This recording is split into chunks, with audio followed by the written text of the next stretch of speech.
The security camera footage showed exactly what I expected. My family's 3 cars crawling up my snow-covered driveway, their headlights barely cutting through the thickening blizzard. I sat in my study, sipping hot chocolate, watching them approach my hidden sanctuary, the Evergreen Manor. 5 years ago, they'd made it clear I wasn't worth their time. My crime? Refusing to sell my late grandmother's antique locket to fund my younger sister Emma's destination wedding. That locket was the last piece I had of the only family member who truly loved me, but they couldn't understand that. Always the difficult one, aren't you, Sarah? My mother had sneered. The final straw came during Christmas 2020. I'd arrived at their house, presents in hand, only to find they changed the time of the gathering without telling me. Through the window, I watched them laughing, sharing meals, and exchanging gifts. That night, I promised myself I'd never let them hurt me again. My grandmother had left me more than just the locket. There was a substantial inheritance I kept secret, enough to purchase and restore this magnificent 19th century manor in the countryside. While they thought I was struggling in a tiny apartment, I'd spent 3 years transforming this place into a luxury bed and breakfast, operating under a business name they'd never connect to me.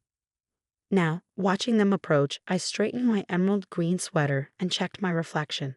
At 32, I looked different from the insecure woman they'd last seen. Success had given me confidence and peace had given me strength. The doorbell echoed through the manor. I took my time walking to the grand entrance, my heels clicking on the marble floor. Through the frosted glass, I could see their huddled shapes: Mom, Dad, Emma, her husband Tom, and their kids. I opened the door, letting the winter wind swirl around us. Their expressions shifted from desperate relief to shocked disbelief. "Sarah?" My mother gasped, her perfectly made-up face paling. "Welcome to Evergreen Manor," I said smoothly, stepping aside. "Please come in before you freeze." They shuffled in, tracking snow onto my imported carpets. Emma's twins, now 7, stared wide-eyed at the crystal chandelier and towering Christmas tree in the foyer.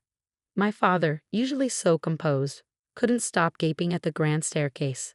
You work here?" Emma finally asked, clutching her designer handbag. I smiled, enjoying the moment. "Actually, I own it.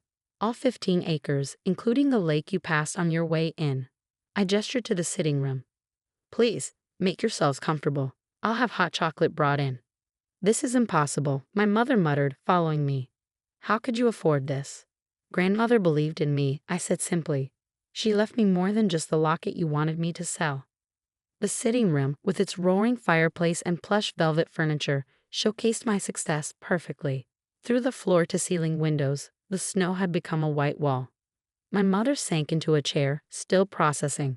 Dad stood by the fire, warming his hands, looking anywhere but at me. "The roads are completely blocked," Tom said, checking his phone. "The storm's supposed to last until morning." "How fortunate that you found shelter," I replied, pressing a discreet button to summon Maria, my housekeeper. "We have plenty of room."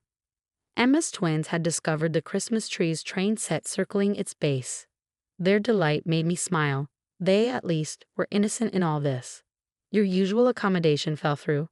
I asked, though I already knew the answer. "I bought that property last month specifically to close it for renovations during Christmas." "The Pine Lodge closed unexpectedly," my father admitted. "We were trying to find our way back to the highway when we saw your lights." Maria appeared with a tray of hot chocolate and cookies. The twins' faces lit up at the marshmallow top drinks, making Emma finally crack a genuine smile. "Sarah," she said softly, "this place is beautiful." For a moment, I saw my little sister again, not the woman who had helped exclude me from family gatherings. "Thank you," I replied, keeping my voice neutral. As they warmed up and the initial shock wore off, questions began pouring out. How long had I owned this place? Why didn't I tell them? Was I running it alone? I answered selectively, maintaining my composure. Let them wonder. Let them realize what they'd missed by shutting me out. "I'll have Maria prepare rooms for everyone," I announced, standing. "The East Wing has the best views of the snow." My mother finally found her voice. "Sarah, we should talk." I paused at the doorway, turning back to face my family. 5 years of holiday cards returned unopened. 5 years of blocked calls and ignored messages. 5 years of healing and building my own life. "Yes," I agreed, my hand resting on the doorframe. "We should. But not tonight. Tonight you're my guests, and it's Christmas Eve. Let's start there. As I left the room, I heard the twins exclaim over finding more presents under the tree. Gifts I'd wrapped just in case this moment ever came. Sometimes revenge doesn't need to be cold. Sometimes it just needs to be served with a side of hot chocolate and a chance at redemption. What they didn't know was that this was just the beginning of their Christmas surprise. The grandfather clock in the hall struck 9 as I finished my evening rounds. My family had settled into their rooms, each one strategically chosen. The twins were delighted with their room's hidden playroom, while Emma and Tom got the suite overlooking the frozen lake. My parents were given the room next to the library, the one with all the family photos they'd never seen. I stood in that library now, touching the frames that documented my journey. Photos of me purchasing the manor, restoration work, the grand opening. But most importantly, pictures of me with grandmother in this very house when I was young. This manor had been her childhood home, sold decades ago when her family fell on hard times. Buying it back had been my secret mission. A soft knock interrupted my thoughts. Emma stood in the doorway, wearing the plush robe I'd left in her room. "Can't sleep?" I asked, not turning around. "How could I?" She stepped inside, her eyes scanning the photos. "Sarah, is that Grandma's old house? The one she used to tell us stories about?"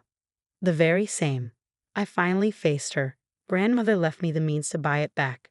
She knew I was the only one who remembered every story she told about this place. Emma's hand trembled as she touched a photo of the library from the 1950s. The secret door, behind the blue bookcase. Is it still? Still there. I moved to the antique bookcase and pressed a hidden lever. The panel swung open silently, revealing a small reading nook with a window seat. "We used to hide you during summer visits," Emma whispered, tears in her eyes, "before they sold it.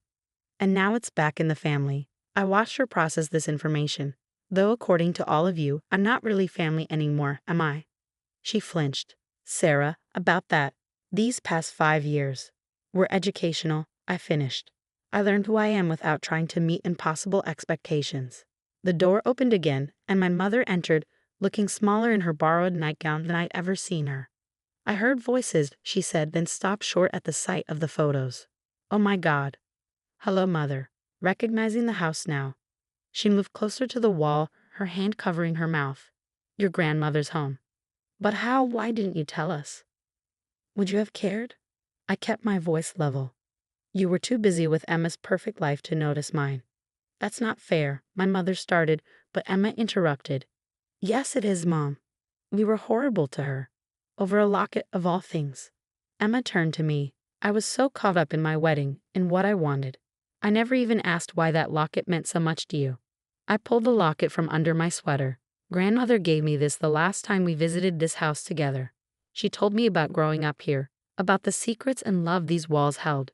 She made me promise to never let anyone take my dreams away." I opened the locket, showing them the tiny key inside. "This opens her old jewelry box, which is still hidden in this house. I found it during renovations." My mother sat heavily in a leather armchair. "She always said you were the most like her. Strong-willed, independent." "Difficult?" I suggested with a raised eyebrow. "Special," she corrected, surprising me. "I was jealous of your relationship with her. And then after she died, when you wouldn't give up that locket, I let that jealousy poison everything." A log shifted in the fireplace, sending sparks up the chimney. Outside, the snow continued falling, coating the world in silence. "The twins found more presents under the tree," Emma said softly. "Did you? Have you been buying them gifts every year?" I nodded. "They're innocent in all this. I have a whole room of 5 years' worth of presents for them." I kept hoping that we'd find our way back to you, my mother finished. "That you'd want to," I corrected. Emma wiped her eyes. "Do you remember what Grandma used to say about this house at Christmas?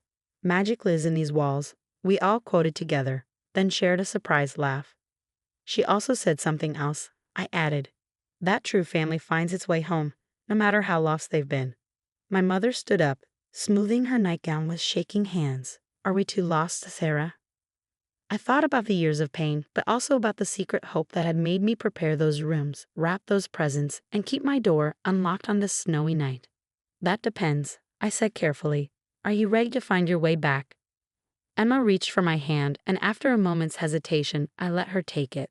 My mother stepped closer, her eyes on the locket. Maybe, I said. It's time I showed you what's in grandmother's jewelry box. She left something for each of us, you know. I've been keeping them safe, waiting for the right moment. As I led them up the hidden staircase to the attic, I realized that sometimes the best revenge isn't revenge at all. Sometimes it's creating a space where healing can begin, even if that space takes 5 years and a snowstorm to find. But the night wasn't over yet, and the biggest surprise was still to come. Dawn broke over Evergreen Manor, painting the snow-covered grounds in shades of pink and gold. I'd been awake for hours, making final preparations in the grand dining room. The table was set with my grandmother's china, each place setting perfect, just as she taught me.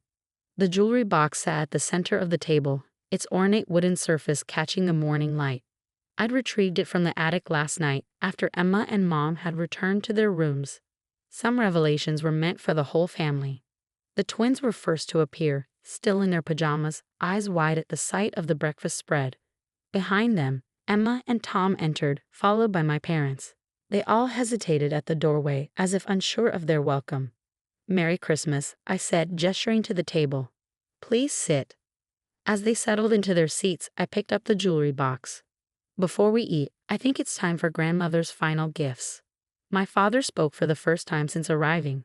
"Sarah, we don't deserve." "This isn't about deserving," I interrupted gently. "This is about fulfilling her wishes." I inserted the tiny key from my locket, and the box opened with a soft click. Inside, nestled in faded velvet, lay 5 envelopes and several small boxes. I distributed them, saving mine for last.